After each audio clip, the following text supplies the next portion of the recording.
It's time for One Man's Family now, and then it'll be time for the Quiz Kids.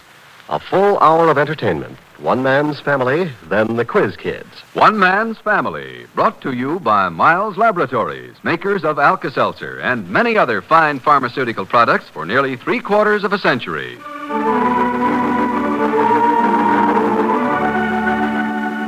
One Man's Family is dedicated to the mothers and fathers of the younger generation and to their bewildering offspring. Today we present Chapter 8, Book 74, entitled An Evening on the Terrace. It is evening now in Seacliff, San Francisco, and Henry Barber, sitting alone on his terrace, is aware of a sudden quiet settling on his son Jack's house next door. In a bedroom on the second floor, Jack is reading the last few paragraphs of a story, and his daughter, Sharon Ann, who is 7 years old and therefore privileged beyond the others, is sitting straight up in bed, wide-eyed with interest. So the wealthy prince galloped with his lovely bride along a street of gleaming silver toward the towering golden castle. Oh. Leaving the white horses with the uniformed groom, he carried his happy princess up the jeweled steps and crossed the golden threshold into a room from the walls of which hung festoons of glittering diamonds. They were home, safe at last, and would live happily ever after. The end. Oh. Good, huh, Sharon Ann? Why, they're just like us. Now you snuggle down here and... What do you mean they're just like us? Rich. Well, where in the world did you get that idea?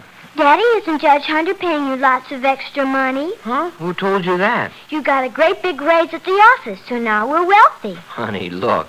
After a long, long time at the office, ever since the war, Daddy did get a raise. But we aren't rich, sweetheart. Far from it. But aren't we going to get an electric dishwasher? Well, we're ordering one, Sharon, but... And a new car, maybe? How could we get a dishwasher and a new car if we aren't wealthy? See here, have you talked about this outside the family? Well, no. Except I talked to some people about the 6 white ponies. What 6 white ponies? Well, we girls were kind of hoping we could have 6 white ponies. We talked to some of the kids about that a little. Well, I'm afraid there aren't going to be 6 white ponies. You can ride horseback at Uncle Nicky's ranch this summer. Well, didn't we get a raise? Daddy got a little teeny bit of a raise, yeah. It looks smaller the longer I have it. And there's the income tax, which you wouldn't understand. Yes, I do, Daddy. Taxes will be worse before they're better. Huh? Who said that? Grandfather. He said taxes are terrible, and they'll be worse before they're better. Yeah, well, he's right. But there's more than taxes, even. Well, anyhow, let's just forget it. Now, cover up here. But, Daddy, I thought... Honey, look, don't try to figure it out. Daddy got a little tiny, microscopic, infinitesimal raise from Judge Hunter, which is very nice, and I'm glad to have it, but it's already practically... Well, never mind. Daddy, may I say one thing? Yes? You and Mama talked about it. I heard you. Daddy, what does evaporate mean? Huh? Evaporate. What does that mean? You said your raise evaporated. What's that? Just go to sleep now, Sharon. But look how light it is. Now, I'm not going to explain daylight saving anymore. It's light, but it's bedtime, so... Yes, Nicolette? I'm in here with Sharon. Oh, and how sweet she looks, too. Why, Sharon, who brushed your hair? Daddy, he brushed it a long time. Oh, how soft and pretty. Good night kiss, huh? And what a nice smell. I used bubble bath. So did everybody. 6 such fragrant little girls I never did see. Jack, Betty has not been out of this house for 3 whole days. Why don't you take her to a movie? She's tired tonight. It would do her good, I think. Yeah, maybe that's an idea, Nicolette. What time is it? Oh, there's lots of time before the second show starts. You'll find Betty with the little ones. Go ask her, huh? Okay, that's a swell idea. Good night, Pumpkin. Night, Daddy. You go ahead. I'll fix the window, Jack. Okay, thanks, Nicolette. It's such a nice long twilight now, Sharon, isn't it? It's a lovely evening. So soft and warm. There. Nicolette, Yes? what does evaporate mean? Evaporate? Let's see how to explain. Well, you boil water. Up comes steam. Off it goes in vapor and disappears. Just whoosh, and it's gone. Oh, what happens when money evaporates? Oh, that's just a way of speaking, Sharon. It means it's gone. Oh. Oh, why are you looking so sad? What's the matter, darling? Oh, I thought we were going to be like the wealthy prince and have 6 white ponies and live happily ever after. But no, we're not. What's all this? Oh, nothing. It sure is hard to know what's happening, Nicolette. One day this family is rich, and then the next day the money is all evaporated. I'm beginning to think money is awful hard to understand.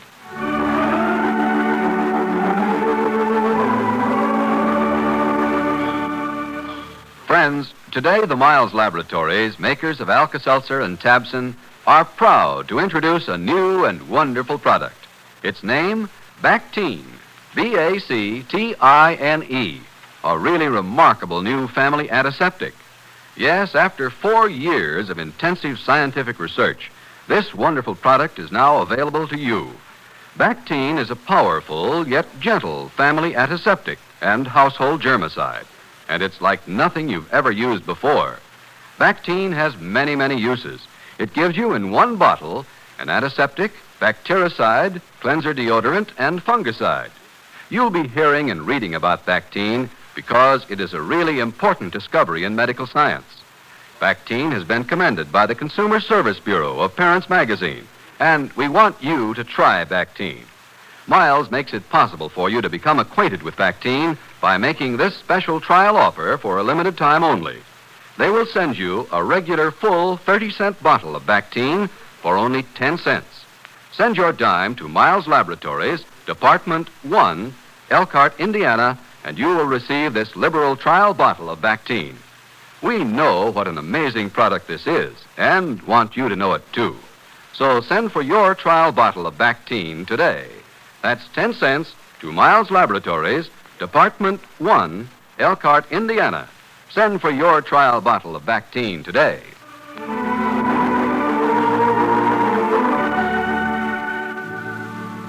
And now, Henry Barber, alone on his terrace, is getting a bit restless. Fanny! Oh, Fanny! What is it, Henry? It's nice, warm twilight out here, Fanny. It's very nice here on the terrace. Just a minute, Henry. It's too beautiful to stay indoors, Fanny. Twilight like this shouldn't be wasted. Well, wait till I get around. Tell Clifford to come out. You're both wasting the very best part of the evening. Cooped up inside. What is she doing, Fanny?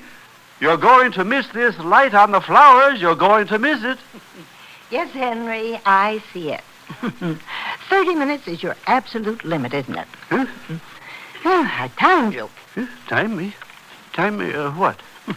You can't spend more than 30 minutes alone without shouting for somebody to keep you company. That has nothing to do with it, Fanny. Now, look at that sky, all of it, overhead, too.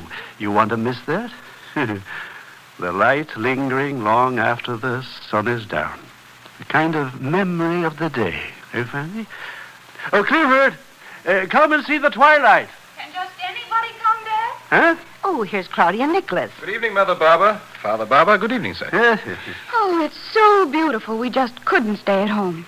Well, we're so glad you walked over. Yes, it's an unusual evening. Here, pull up chairs.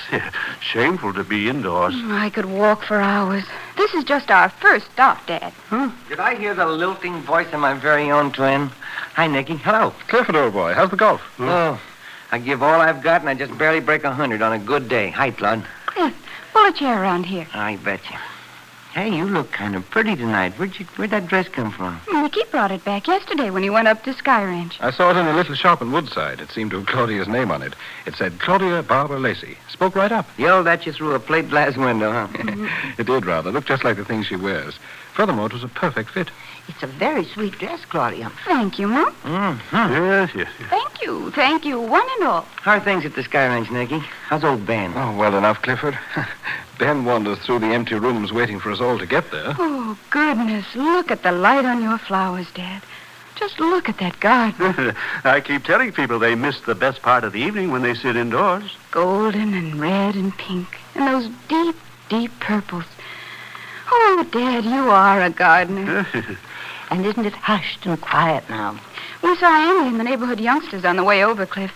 And I was telling Nicky about our own childhood, when we used to play games in the twilight, remember? Oh, yeah. Oh, wasn't that fun? Yeah, I remember, Claude. It's a long way back. You know, That's like an English sky tonight, like twilight over the meadows at Belfordshire.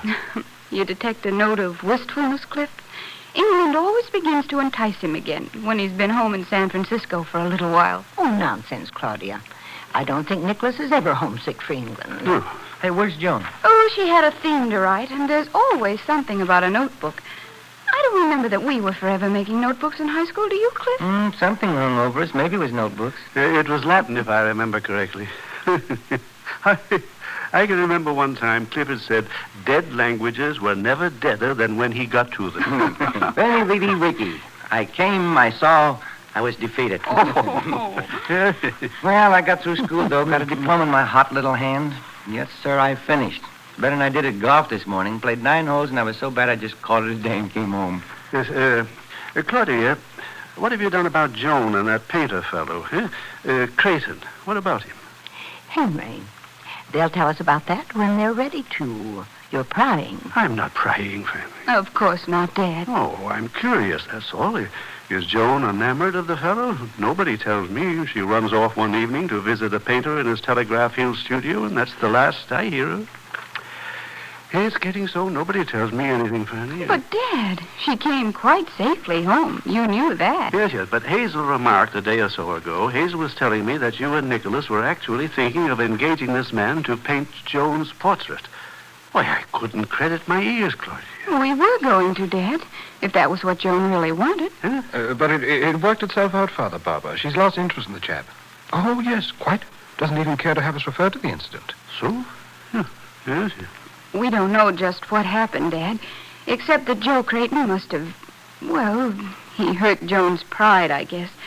He treated her like a child and sent her home. He can't be such a bad man, Claudia. No, very talented, but most unpredictable person. And 30 years old, so I understand. Yes. Quite. And with paint under his fingernails and a rip in the sleeve of his overcoat. He put up a very shabby appearance, I must say. What did Joan see in such a fellow? Dad, when you're 18, a man of 30, and an artist, oh, I can remember far enough back to understand that. Joseph Creighton was a pretty darn glamorous figure to Joan. Well, there's nothing to be concerned about now, Father Barber. It was a passing fancy. I'm glad we kept hands off. Yes. Oh, really, Dad? It was one of those disasters that only happen in a parent's imagination. Or a grandparent's. Yes. And anyway, it's over and we can all forget about it. Nicky, come along, darling. On your feet. Oh, no, don't go. I have a commitment, Father Barber. Yes, this is a date. That's why I'm so dressed up. I was yearning for a gooey, fattening ice cream sundae, and I have a date at the drugstore with my husband. Any of you like to come along? Cliff? No, I've got to round up Andy after a while. I wish you wouldn't go, Claudia. Well, we promised Joan to be back early. Tell Paul we said hello. Where is he tonight? Upstairs, sits in his studio, reads, misses everything. Come by now when you can. Good night. Good night. Good night. It's going to be dark before long. Good night. Oh, it's so nice to see Claudia happy. Doesn't she look happy these days, Henry? Yes. Yeah, Claude's got a grip on life with both hands now. She shouldn't be too sanguine about Joan, however. You mark my words about that. Now, Henry. Headstrong, Fanny. Joan always has been self-willed and headstrong. Now, she has never given up easily when she wanted something, and she won't now. If that painter was so interesting to her that she would run off and visit him in his studio, I wouldn't go along gaily assuming that that was the end of it. They're just sitting in a fool's paradise, that's all. What's going on out here? Oh, Paul. Want to get in on a barbered clam bake? That sounds like a good idea. Yes. Sit down, Paul. Yeah, I wondered where everybody was. Well, it was so lovely this evening we came out here. You just missed Claudia and Nicholas. They stopped by for a minute. Oh? Start to get chilly before long, I imagine. It's very pleasant right now, though. Great time of day to play Run, Sheep, Run, huh? Yeah, we were talking about that when Claude was here. You boys used to play that all the time when you were children. Remember, Henry? Used to have to run all over the neighborhood looking for them. That's what I'll have to be doing pretty soon, by the time I was getting Annie home. He playing Run, Sheep, Run? And I'm playing something. Ditch 'em, I think they call it. Ditch 'em? What's that? I don't know. You chase me, I chase you, I guess. I don't think kids like the games we used to play. Always have to be shooting somebody. Blood and thunder. Can't play a wholesome thing like hide and seek. Oh, no, have to do something with violence in it. Oh, I don't think kids are much different today than they ever were, Dad.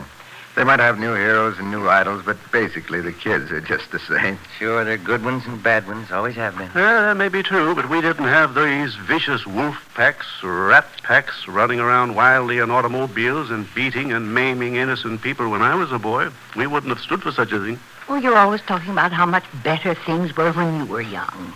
It wasn't perfect then either. I didn't say it was perfect, but I maintain there's a maliciousness in the juvenile delinquent of today. They stop at nothing, not even murder.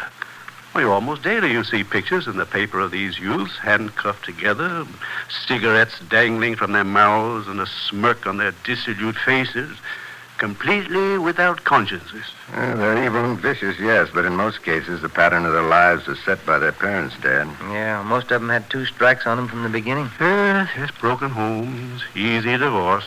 But I've always contended, destroy the home and you destroy the whole structure of the nation. Well, let's not spoil the evening by thinking about all that.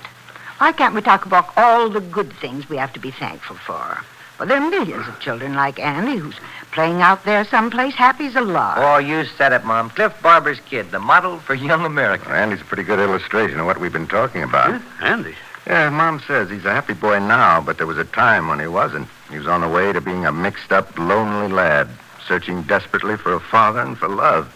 Fortunately, he's found that now. You deserve full credit for giving it to him, Cliff. Yes. But supposing he hadn't found it. Supposing he'd gone on groping and insecure, developing hates and resentments. Then what? Why, Paul, you don't think Andy could have turned into one of those awful boys we've been talking about? Yeah, my kid? I'm not saying that at all, but in most cases, these kids are just insecure. They never got any real love, so they take their deep resentment out on society, on anybody.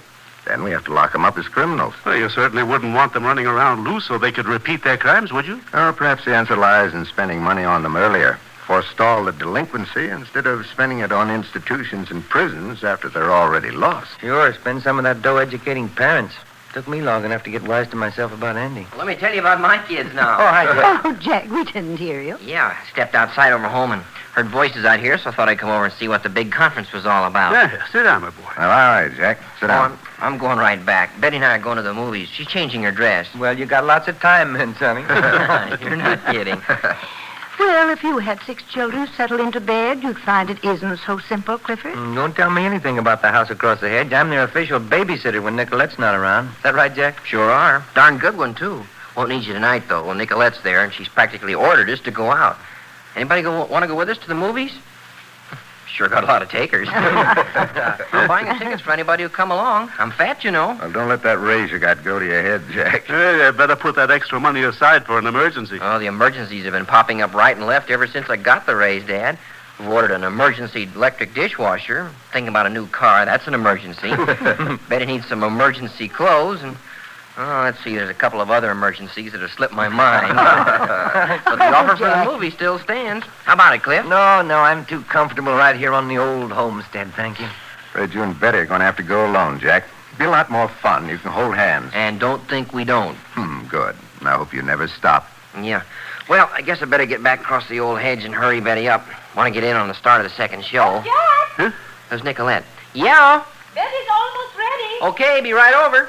Huh? What do you know? Betty's almost ready. Hiya, Nicolette. Hello. Hello, come on over. What? I'll tell her. Well, so long. Yeah. I'll send Nicolette over with the latest bulletin on the 6 beautiful daughters. Jack and his daughters. I'm going to send Nicolette over with the latest bulletin on them. Now to be happy with the large family. Hi, Nicolette. Come and join the family party. Yes, Nicolette. It's quite a gathering. It's getting so dark I couldn't tell who was here. Here, have a chair. Oh, no, I must go back. Jack and Betty are just about to leave, and the children will be alone. They'll yell if they want anything. They can make themselves heard, all right. Indeed they can. Huh? We tempting you, Nicolette? Oh, it is so nice out here, but really, I Stand can't... talk a while, my dear. I'll run over and save the children for you. Oh, Mother Barber, I would not want... Nonsense. I'd love it. I haven't seen them all day. They still awake? The triplets are asleep, but not the 3 older ones. Well, I'll go up and tell them a story. My wrap's right there if it starts to turn chilly. All right, Mother Barber. Thank you. I won't stay long. Well, you don't need to hurry. Henry? Yeah? Would you like to come over and tell the children good night? Oh, I'm very comfortable, Fanny. Well, don't stay out here too long. Huh? Well, it might get chilly. Fanny, when it gets cold, I'll have sense enough to go in the house. I wonder. I'll go along so Jack and Betty won't have to wait. See you later, Mom. Thank you. Welcome. To hear your mother talk, you'd think I didn't have sense enough to come in out of the rain. Couldn't have a balmier evening than this, and she wants me to get inside just in case it turns cold. Fanny gets some strange ideas at times. Well, I think I'd better go round up my son and heir. Oh, I heard Andy's voice down the block as I stepped out of the house, Clifford. Yeah, he's right down the street, but he'll stay there till I yell for him to come home. So I'll walk out front and give him a yell. See you later, maybe. Okay. All right, Clifford. Dad, Yes? want to walk down the block while I get Andy? No, I'm very comfortable, thank you. Yeah. Well, okay, Dad. Everybody's so restless. When I work, I like to work. When I relax, I want to relax. Can't combine the two. Now, that's one trouble with Clifford. He always wants to be on the move, but he never accomplishes anything. You're just going to get Andy, Dad. I don't think that's being particularly restless. Yes, but my point's well taken, nevertheless. Did you work hard in your garden today, Father Barber? Oh, gardening is never hard for me, my dear. There's a satisfaction and a joy one gets from working in the soil that is unlike anything else you can do. And when you see the flowers and all the wondrous things that come forth out of the earth as a result of your labors, you have a feeling that you are somehow in league with a higher being. Can you understand that? Yes, indeed. Andy! Oh, Andy! Cliff calling Andy. That's a sad, good sound. Doesn't it? Brings up memories of your own childhood. Mm-hmm. Why is it that those memories are usually so tinged with melancholy, do you suppose? Or aren't yours? Oh, yes. We have so many happy moments to look back upon, but somehow when a sudden thought strikes you, reminding you of childhood, it's a thought of sadness. Why, I wonder? I wonder, too. I know exactly what you mean. Could it be that as children, we have so many dreams and hopes that will never be answered fully? Then our melancholy is a reflection more of our present frustration than of childhood unhappiness. We're getting pretty involved here, I'm afraid. Yes, and we have been neglecting you shamefully, Father Barber. I am so sorry. I found it very interesting. I believe I will go in now, however. Oh, please, we will not be so thoughtless again. No, it's beginning to grow a bit chilly. It just occurred to me. That is growing chilly? I was thinking about your mother. Yes, I'll leave you alone now. I wish you wouldn't. It really is still quite pleasant. I've been out here long enough. Enjoyed talking to you both. We enjoyed your company, Dan. Yes. It's grown quite dark. Good night. Hi, Dan. Good night. Oh, I'm so embarrassed, Paul, the way we left him out of the conversation. Do you suppose we hurt his feelings? Oh, of course not. Mom made it so pointed about Dad leaving, he just happened to get it, that's all. Forget it. And now everybody is gone but us. Yep. Nobody but just us chickens. And I think it's about time this chicken went to roost. Oh, but it's so early. I feel it's an imposition to leave Mother Barbara over there with the children any longer. You're making excuses, young lady, and I'm protesting. Here, let me put Mom's wrap up around your shoulders so you'll feel more comfortable. There. Thank you. That feels nice. Our cricket has stopped chirping. Has he deserted us, too? Let's be quiet. Maybe he'll start again. No. Nothing but the gentle sound of the ocean off there. It's very calm tonight. Hardly hear that. No. Have you heard from Christine lately? No, not for quite a while. Teddy saw her when she played in Nuremberg. You knew that. Yes, you told me. Received another letter from Teddy today. She only saw Christine the one time. She was to go to Vienna, a few other places. Then, I believe, to London. What a wonderful experience she is having. Going to all those great cities. Yes. And Christine's brother, Rexford Frome. He is still with her? I don't know. Teddy didn't see him. I asked her about it, and in the letter I got today, she said that Christine never once mentioned her brother. But how strange, Paul. Yes, Oh, surely he must be with her, or Christine would have written you. I imagine. Whenever I look over at that big deserted house, I think of that strange, sinister man. The place has taken on a decadent look. Dark and somber. And menacing.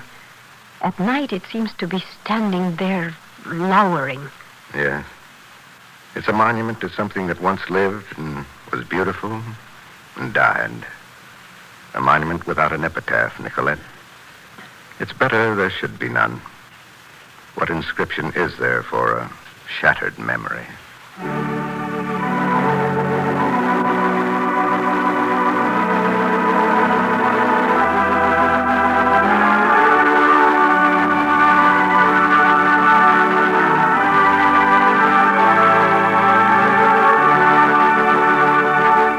As we all know, Jack Barber is up to his ears, being a father as well as a lawyer.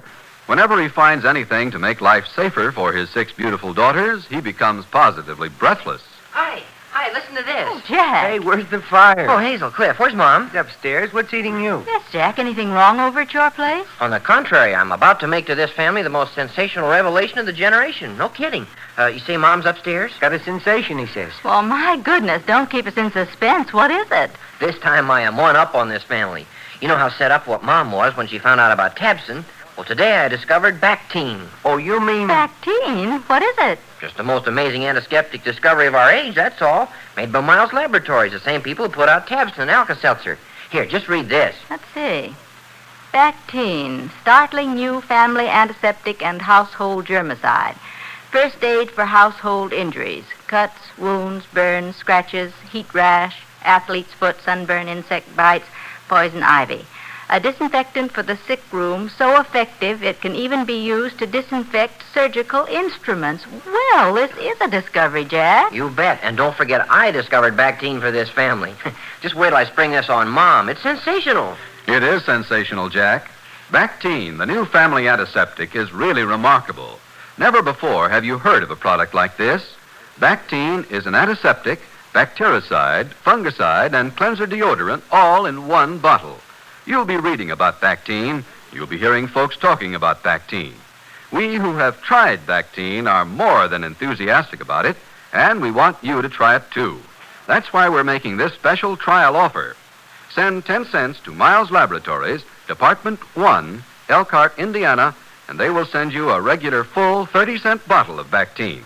Try it, and you'll agree that Bactine is truly the handiest bottle in the house. Remember that address, 10 cents to Miles Laboratories, Department 1, Elkhart, Indiana, for your trial bottle of Bactine.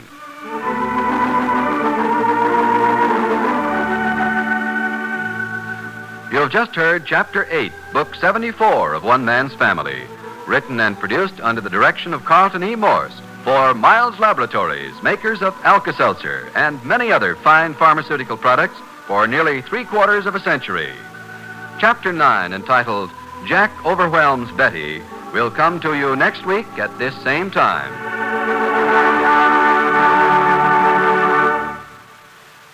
Are you catching cold? Take Tabson quick. Feel better quick.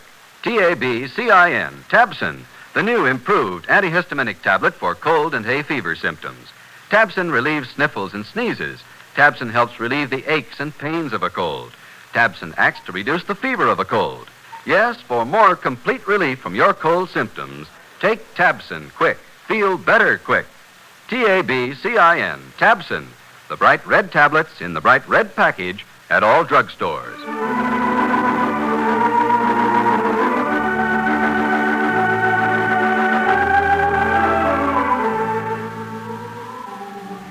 And now the family invites you to stay tuned for the Quiz Kids, who follow immediately over most of these stations.